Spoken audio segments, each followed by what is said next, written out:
Hello नमस्ते most welcome आप सभी का। उम्मीद है सब लोग बिल्कुल बढ़िया होंगे। तो स्टार्ट करते हैं आज का सेशन। और इस वाले सेशन में हम अपनी संसद को पढ़ रहे हैं। देखो, जब आप किसी भी चीज को अलग अलग टॉपिक वाइज पढ़ते हैं तो वो आपके लिए बेहद आसान हो जाती है। ओके, तो चलो पढ़ते हैं। देखो, संसद क्या है? संसद एक हमारी राष्ट्र विधायिका है जो राष्ट्र लेवल पर, नेशनल लेवल पर कानून बनाती है। ठीक है, संसद क्या है हमारी? अगर आपसे देखोगे तो संसद हो जाएगी हमारी राष्ट्रीय विधायिका। ठीक है, क्लियर हो जाएगा, राष्ट्रीय विधायिका हो जाएगी ये बात आप ध्यान रखोगे। ठीक है भाई, क्लियर हो जाएगा। अच्छा, क्या काम करती है? इसका काम है कानून बनाना। ठीक है भाई, क्लियर हो जाएगा, कानून बनाना। अच्छा ठीक है, हमारी संसद में आते कौन कौन है अगर आपसे पूछा जाए? देखो, यहां पर ये भारतीय संसद में कौन कौन शामिल है। पहली बात तो ये जो संसद आपको देखने को मिलेगी किस आर्टिकल में है? संसद 79 आर्टिकल ध्यान रखोगे। ठीक है भाई, उसके बाद इसमें कौन कौन शामिल है? जैसे कि हमारी राज्यसभा आर्टिकल 80 में आ जाएगी, जैसे हमारी लोकसभा आर्टिकल 81 में आ जाएगी। तो तीनों ये आर्टिकल एक साथ याद रख सकते हो। और इसके साथ हमारा प्रेसिडेंट भी शामिल है।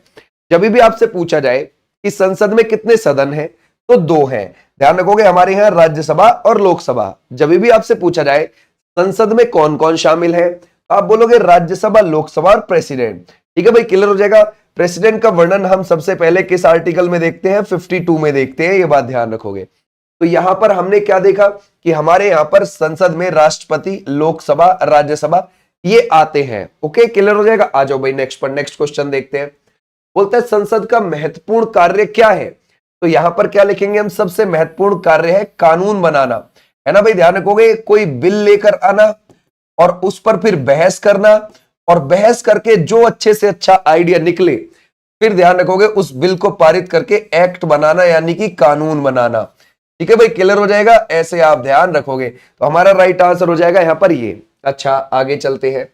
बोलता है निम्नलिखित में से कौन संसद की कार्यवाही में भाग ले सकता है? इनमें से कौन ले सकता है? अच्छा, इस क्वेश्चन को यहां पे थोड़ा होल्ड करते हैं, अब इसके बारे में थोड़ा जानते हैं।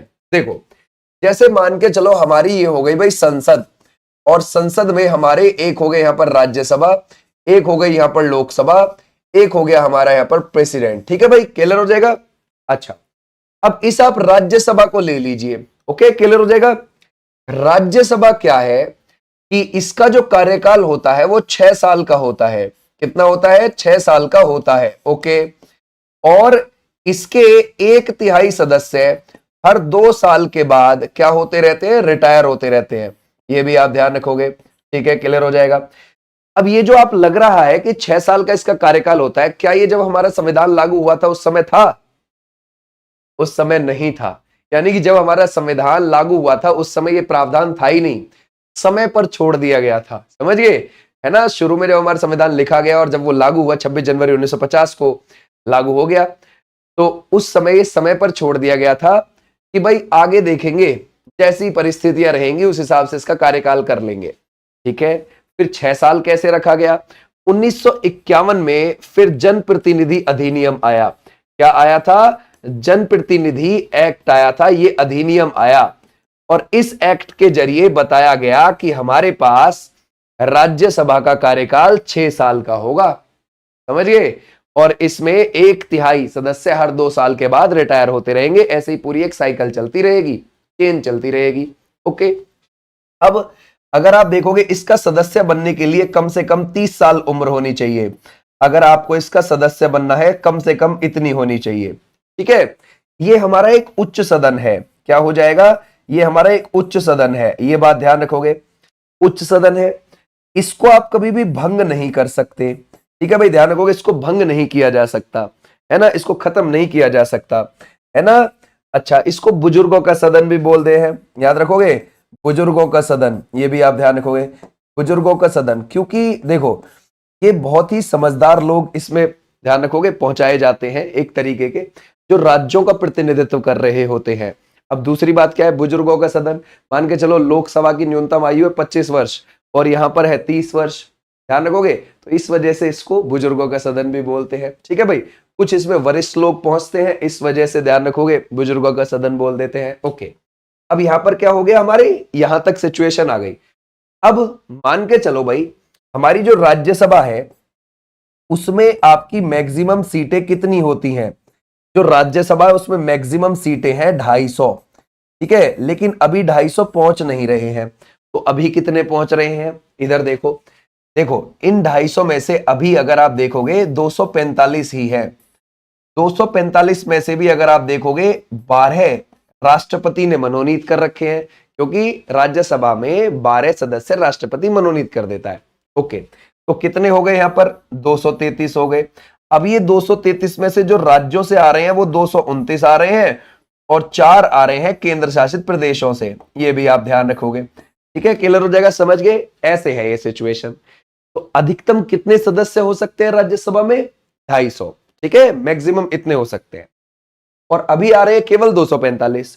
उन 245 में से भी 12 राष्ट्रपति ने मनोनीत कर रखे हैं, बचे 233, उनमें से 4 केंद्र शासित प्रदेश से, 229 राज्यों से आ रहे हैं। ठीक है, क्लियर हो जाएगा। तो ये हमें राज्यसभा की चीजें जरूर ध्यान रखनी है। ठीक है, क्लियर हो जाएगा। अच्छा, राज्यसभा में जो सभापति होता है, हमेशा ध्यान रखना, जो सभापति होता है वो हमारा उपराष्ट्रपति होता है। हाँ भाई, वो हमारा उपराष्ट्रपति होता है, ये बात ध्यान रखना। ठीक है, क्लियर हो जाएगा। अच्छा, ये बात कहां लिखी गई है कि राज्यसभा का सभापति उपराष्ट्रपति होगा? ये आर्टिकल 64 में लिखी गई है, जब उपराष्ट्रपति के बारे में बताया जा रहा था। हालांकि उपराष्ट्रपति के बारे में सबसे पहले आर्टिकल 63 में बताया जाता है कि भारत का एक उपराष्ट्रपति होगा, फिर 64 में ये लिख दिया कि वो राज्यसभा का सभापति होगा। क्या होगा, वो राज्यसभा का सभापति होगा, ये बात लिख दी। लेकिन 89(1) में जाकर यह भी क्लियर कर दिया है कि बस वो राज्यसभा का सभापति होगा, उसका सदस्य नहीं होगा। तो हमारा जो उपराष्ट्रपति है ना, वो राज्यसभा का सदस्य, मतलब वो नहीं होता, सदस्य नहीं होता, सभापति जरूर होगा। ये बात ध्यान रखना, ये 89(1) में लिखी हुई है। डन। अच्छा, अब इस क्वेश्चन को पढ़ते हैं। तो अब देखो, यहां तक राज्यसभा के बारे में हो गया, अगले पेज पे लोकसभा के बारे में देखेंगे। निम्नलिखित में से कौन संसद की कार्यवाही में भाग ले सकता है? इनमें से जो ले सकता है भाग, वो अटॉर्नी जनरल ले सकता है, ये बात ध्यान रखना। अटॉर्नी जनरल, अटॉर्नी जनरल हमारे आर्टिकल 76 में है। कौन से आर्टिकल में देखने को मिलेगा? 76 में देखने को मिलेगा अटॉर्नी जनरल। ठीक है।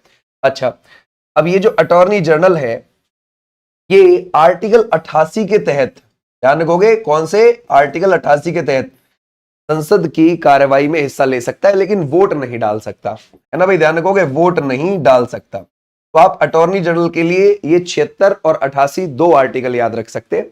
अटॉर्नी जनरल की नियुक्ति 76 में आती है, राष्ट्रपति इसको नियुक्त करता है और इसका कोई कार्यकाल नहीं होता। राष्ट्रपति जब तक चाहेगा तब तक ये गद्दी पे रहता है अटॉर्नी जनरल हमारा। ठीक है, क्लियर हो जाएगा, ऐसे ध्यान रखना है। ओके, आ जाओ, अभी कौन है? आर वेंकट रमणी है, जो 1 अक्टूबर 2022 से बैठे हैं। ठीक है, अब अगले पेज पे राज्यसभा भी हो गई, ये हो गया। आ जाओ अब अगले पेज पर।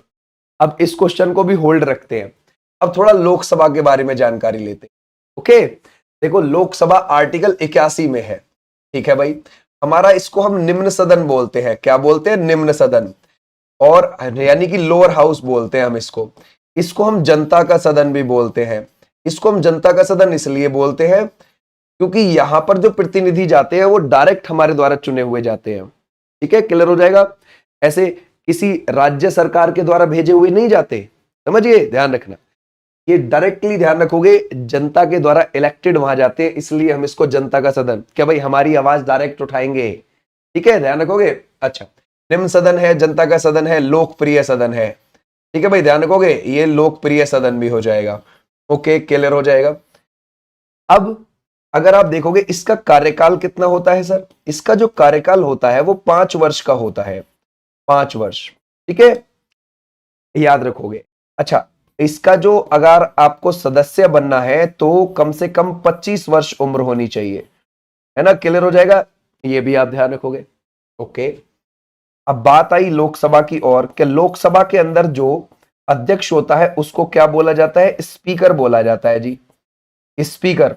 और जो यहां पर उपाध्यक्ष होता है उसको डिप्टी स्पीकर बोला जाता है, डिप्टी स्पीकर, ये भी आप ध्यान रखोगे, क्लियर हो जाएगा, ऐसे। अच्छा, यहां तक आ गए हम। लोकसभा अगर आप देखोगे, पहले जब लोकसभा का गठन हुआ था वो कब हुआ था? देखो ऐसा हुआ 1951-52 में हमारे पहले आम चुनाव हुए। ठीक है भाई, ध्यान रखोगे, कौन से हुए? आम चुनाव हमारे। देखो पहले पहले सबसे पहले हमारे, ध्यान रखोगे, जब हम गणतंत्र हो गए थे 26 जनवरी 1950 को, गणतंत्र होने के बाद ये हमारे पहले पहले चुनाव थे और ये हुए थे 25 अक्टूबर से शुरू 1951 में और 21 फरवरी को 1952 में जाके खत्म हुए थे। और पहले ना ऐसे नहीं होते थे कि किसी राज्य में विधानसभा में अलग चल रहे हैं, केंद्र में लोकसभा के चुनाव अलग चल रहे हैं, ऐसा नहीं होता था, एक साथ होते थे। और ऐसे पहले वाले भी हुए और 1957 में भी ऐसे ही हुए एक साथ पूरे देश में, 1962 में भी एक साथ हुए पूरे देश में, 1967 तक ऐसे ही चले थे। ठीक है, जिसको गवर्नमेंट आज फिर से रिपीट करने की कोशिश कर रही है ना। ध्यान रखो, एक देश एक चुनाव, समझ गए, सरकार सोच रही है कि वापस से वही, ठीक है, ध्यान रखो, वन नेशन वन इलेक्शन वाली थ्योरी है ना अपनाई जाए, कि बहुत टाइम लगता है, अलग अलग किस्में खर्चा भी होता है, अलग अलग विधानसभाओं में जब चुनाव चल रहे होते हैं, तो एक साथ हो जाए, तो उसी को कंप्लीट करने की सोच रही है। ओके, तो यहां पर हम इसको ऐसे ही रहने देते हैं, यहां तक एक साथ हुए। तो जब ये पहले पहले चुनाव हो गए तो 17 अप्रैल 1952 को हमारी लोकसभा का गठन कर लिया, मेंबर्स से मिला के, जो ध्यान रखोगे, लोकसभा का क्या कर लिया गया, मेंबर को मिला के उसका गठन कर लिया गया। फिर उसकी पहली बैठक हुई थी 13 मई 1952 को लोकसभा की। ठीक है भाई, क्लियर हो जाएगा, ऐसे आपने ध्यान रखना। ठीक है, ये हो गया हमारा लोकसभा वाली चीजें। लोकसभा में मैक्सिमम सीटें होती हैं आज की डेट में, वो है 550। ठीक है भाई, क्लियर हो जाएगा, 550 अधिकतम, ये बात ध्यान रखना, अधिकतम सीटें होती हैं। लेकिन अभी आ कितने रहे हैं, अभी आ रहे हैं केवल 543, ये बात ध्यान रखोगे, अभी केवल 543 ही आ रहे हैं, ये बात ध्यान रखना। अच्छा, यहां तक हमारी बात हो गई, डन, ये इंपॉर्टेंट है, ध्यान रखना। अच्छा, अगर आप देखोगे इन 550 में से राज्यों को कितनी मिली हुई है, 530 मिली हुई है, और केंद्र शासित प्रदेशों को कितनी मिली हुई है, 20 मिली हुई है, 20 मिली हुई है। तो राज्य तो फुल ला रहे हैं बिल्कुल अपने यहां से, केंद्र शासित प्रदेश पूरी नहीं ला रहे हैं। ठीक है भाई, ध्यान रखोगे, केंद्र शासित प्रदेश कंप्लीट नहीं कर पा रहे हैं, केंद्र शासित प्रदेश कम ला रहे हैं, ये बात ध्यान रखोगे। तभी हम कितना पहुंच पा रहे हैं, 543 पहुंच पा रहे हैं, ऐसे आप ध्यान रखोगे। ठीक है भाई, क्लियर हो जाएगा, समझ गए, तो ये हमें ध्यान रखना है, हमारे लिए इंपॉर्टेंट है। अच्छा, तो हमारे यहाँ मैक्सिमम सीट कितनी, इतनी, अभी कितनी आ रही है, इतनी आ रही है, 543। पहले दो एंग्लो इंडियन भी होते थे, एंग्लो इंडियन को क्या काम कर दिया, 104वां संविधान संशोधन 2019 से हटा दिया। तो एंग्लो इंडियन, आंग्ल भारतीय, यानी ऐसे अंग्रेज जो भारतीय है। देखो, इस क्वेश्चन के बाद तुम उड़ने वाले हो, बहुत तेजी से आंसर करते हुए जाओगे, बस यहां समझने वाली चीज है। ठीक है भाई, है ना। तो ये कब लागू हो गया था, 2020 जनवरी में लागू हो गया था। ओके भाई, क्लियर हो जाएगा, 2020 जनवरी में ये लागू हो गया। तो 104वां संविधान संशोधन 2019 जो 2020 जनवरी में लागू हो गया था, इससे दो एंग्लो इंडियन को हटा दिया। ऐसे अंग्रेज जो भारतीय हो चुके हैं उनको एंग्लो इंडियन बोला जाता है, उनको भी इसमें दो को मनोनीत किया जाता था। ओके, ठीक है, यहां तक हो गई बात। अब थोड़ा पढ़ते हैं इसको।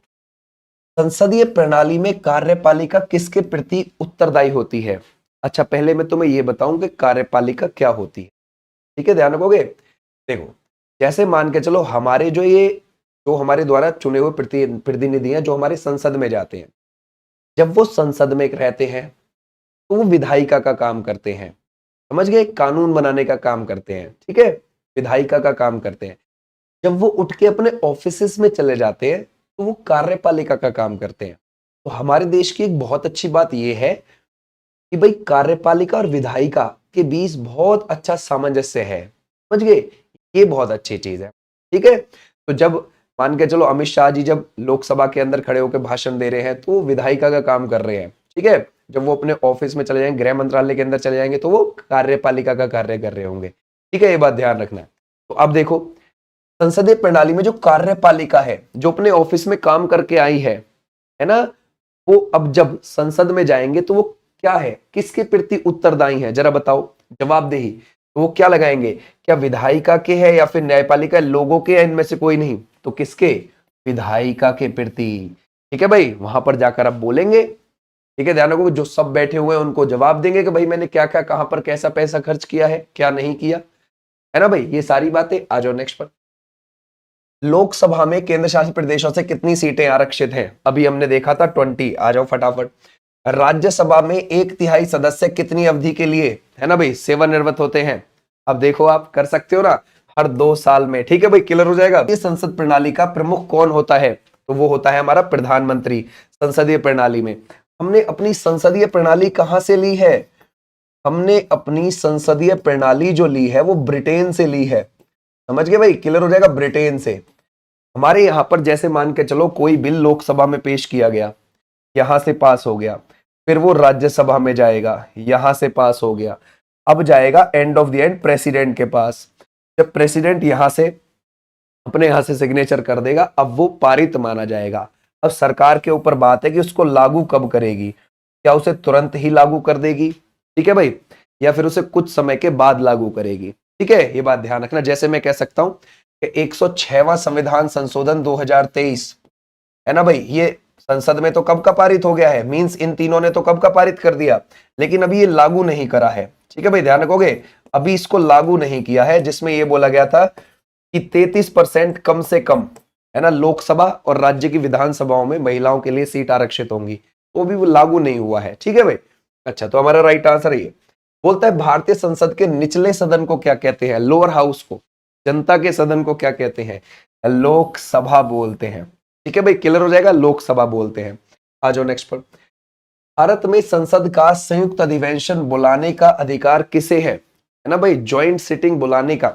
देखो आर्टिकल 108 का यूज करेंगे और आर्टिकल 108 के तहत प्रेसिडेंट बुला लेता है, याद रखोगे, लेकिन इसमें कोई भी ऑप्शन यहां पर है ही नहीं। ठीक है बच्चे, तो हम क्या लगाएंगे? राष्ट्रपति, है ना भाई, ध्यान रखोगे, वो कौन सा हो जाएगा?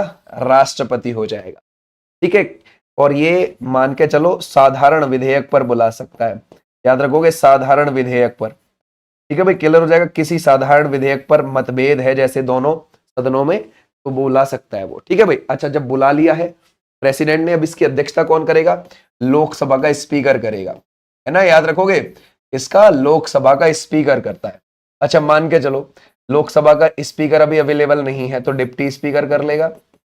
अच्छा, डिप्टी स्पीकर अगर अवेलेबल नहीं है तो कौन करेगा भाई? तो हम जाएंगे राज्यसभा फिर, और राज्यसभा में सभापति के पास, ना ना ना, सभापति तो हमारा उपराष्ट्रपति होता है, वो तो हिस्सा ही नहीं है राज्यसभा का। 89(1) में लिखा हुआ है, सभापति जरूर है राज्यसभा का, लेकिन वो हिस्सा नहीं है राज्यसभा का, उससे नहीं करवाएंगे, उपसभापति से करा सकते।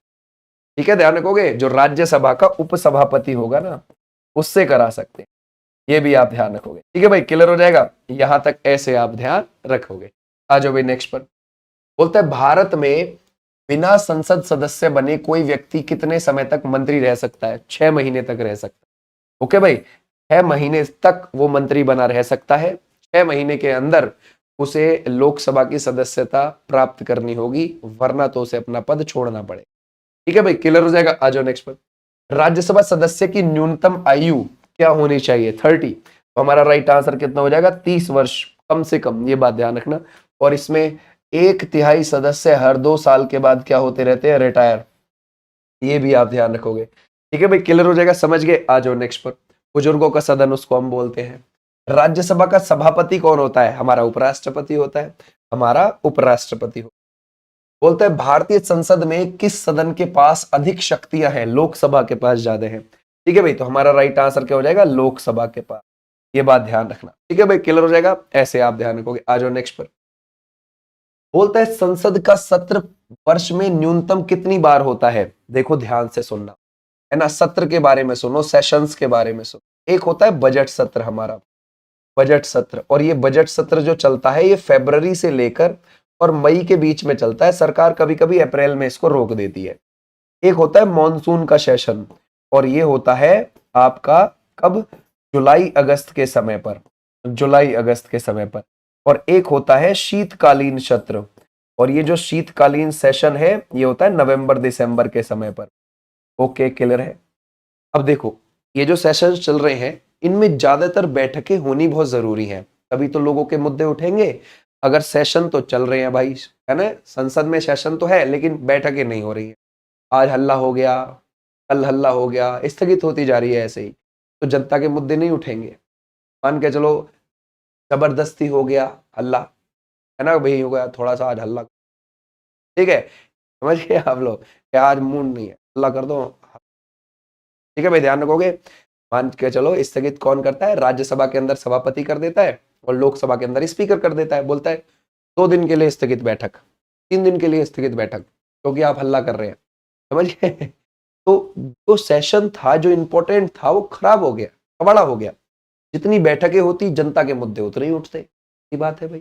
ठीक है, क्लियर हो जाएगा। तो अब मान के चलो हमारा बजट सत्र है, ठीक है भाई, ध्यान रखोगे। मॉनसून है, शीतकालीन है, 3 सेशन है, 3 में से कोई 2 होने साल में जरूरी है। ठीक है भाई, ध्यान रखोगे, 3 में से कोई 2 जरूरी है, याद रखोगे, कोई 2 जरूरी है, ये बात ध्यान रखना, कोई 2 जरूरी है। और किन्हीं 2 में आपस में 6 महीने से ज्यादा का अंतर ना हो जाए। ठीक है भाई, ध्यान रखोगे, किन्हीं 2 में, ठीक है भाई, 6 से ज्यादा का अंतर ना हो, 6 महीने से ज्यादा का अंतर ना हो। तो हमारा क्या हो जाएगा भाई, संसद का सत्र वर्ष में न्यूनतम 2 बार होना जरूरी है। ठीक है, और किन्हीं 2 में 6 महीने से ज्यादा का अंतर ना हो जाए। ठीक है, ये रूल। अब देखो आर्टिकल 85 आपने ध्यान रखना है, आर्टिकल 85। इस आर्टिकल 85 के तहत हमारा जो राष्ट्रपति है ना, राष्ट्रपति, वो ध्यान रखोगे सत्र को, ध्यान रखोगे सत्र को बुला भी लेता है। ठीक है, ध्यान रखोगे सत्र को बुलाता है कि हाँ भाई चलो बजट सत्र होना है शुरू, आ जाइए फटाफट। ठीक है, ध्यान रखोगे, तो बुलाता भी है और वो सत्रावसान भी करता है। जैसे एक सेशन अब बंद करना है कि चलो हम मई में इसको बंद कर देते हैं, अप्रैल में बंद कर देते हैं, तो उसको बोलते हैं सेशन ऑफ सत्रावसान। ठीक है, ध्यान रखोगे, हमारा सेशन ऑफ हो गया, सत्रावसान है, पूरा एक सेशन ऑफ हो गया।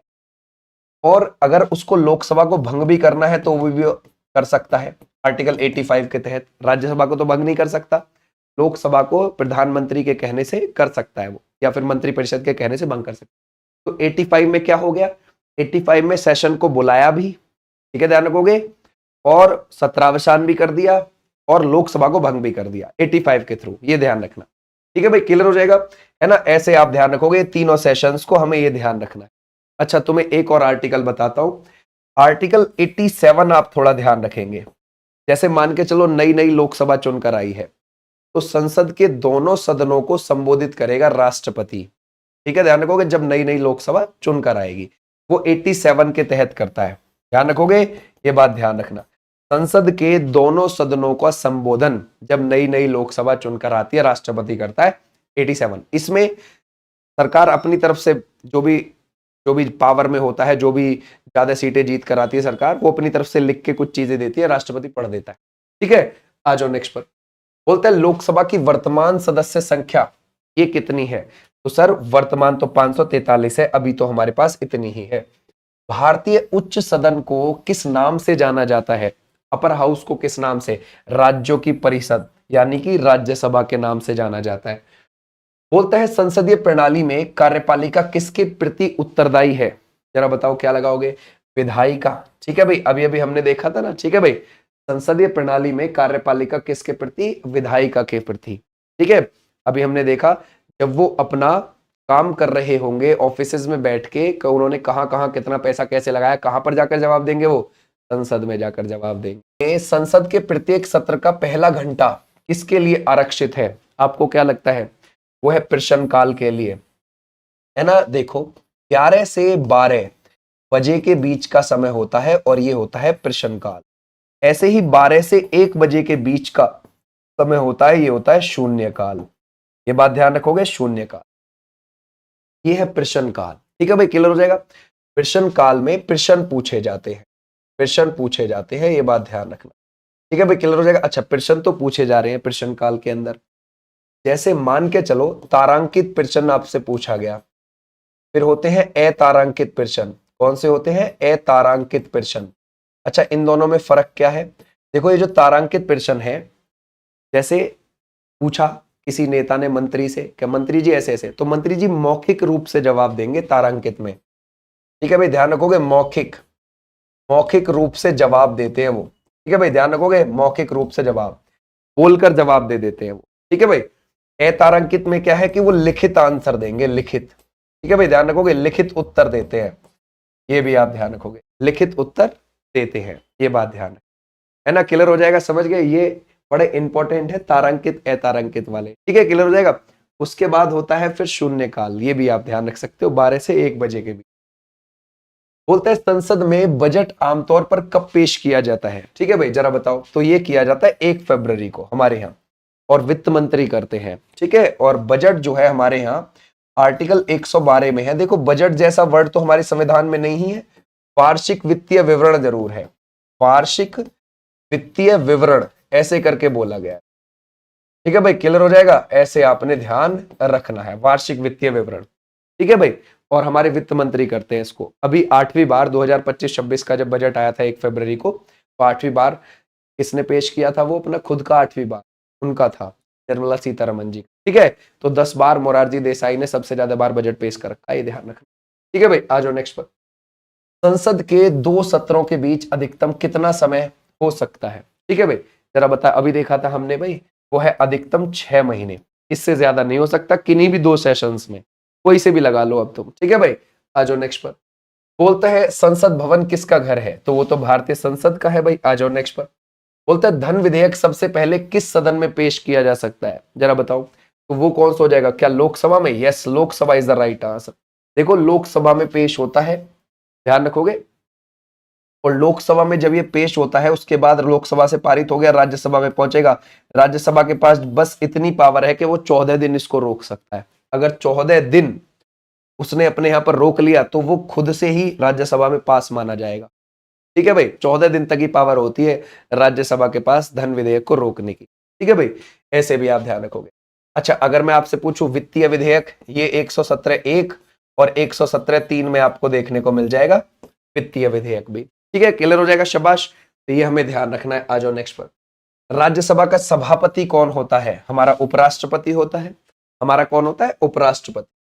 लोकसभा का गठन पहली बार कब हुआ था? आम चुनाव के बाद। तो वो हमारा राइट आंसर क्या है? गठन पूछ रहा है, 17 अप्रैल 1952 को हुआ था। ओके भाई, आ जाओ नेक्स्ट पर। बोलता है राज्यसभा के सदस्य अपना इस्तीफा किसे लिख कर देते हैं? राज्यसभा के ना, तो ऑब्वियसली उपराष्ट्रपति को, यानी कि सभापति को देंगे, है ना। तो हम क्या देखेंगे भाई? राज्यसभा के सभापति को। ये भी आप ध्यान रखें। ठीक है, क्लियर हो जाएगा, समझ गए। और जो सभापति होता है वो किसको इस्तीफा देता है, यानी कि उपराष्ट्रपति और राष्ट्रपति। ठीक है, जैसे अभी जगदीप धनखड़ जी ने प्रेसिडेंट को दिया इस्तीफा। ठीक है भाई, तो ऐसे आप ध्यान रखोगे। ये थी तुम्हारी आज की क्लास, ये थे आपके संसद से जुड़े हुए क्वेश्चन।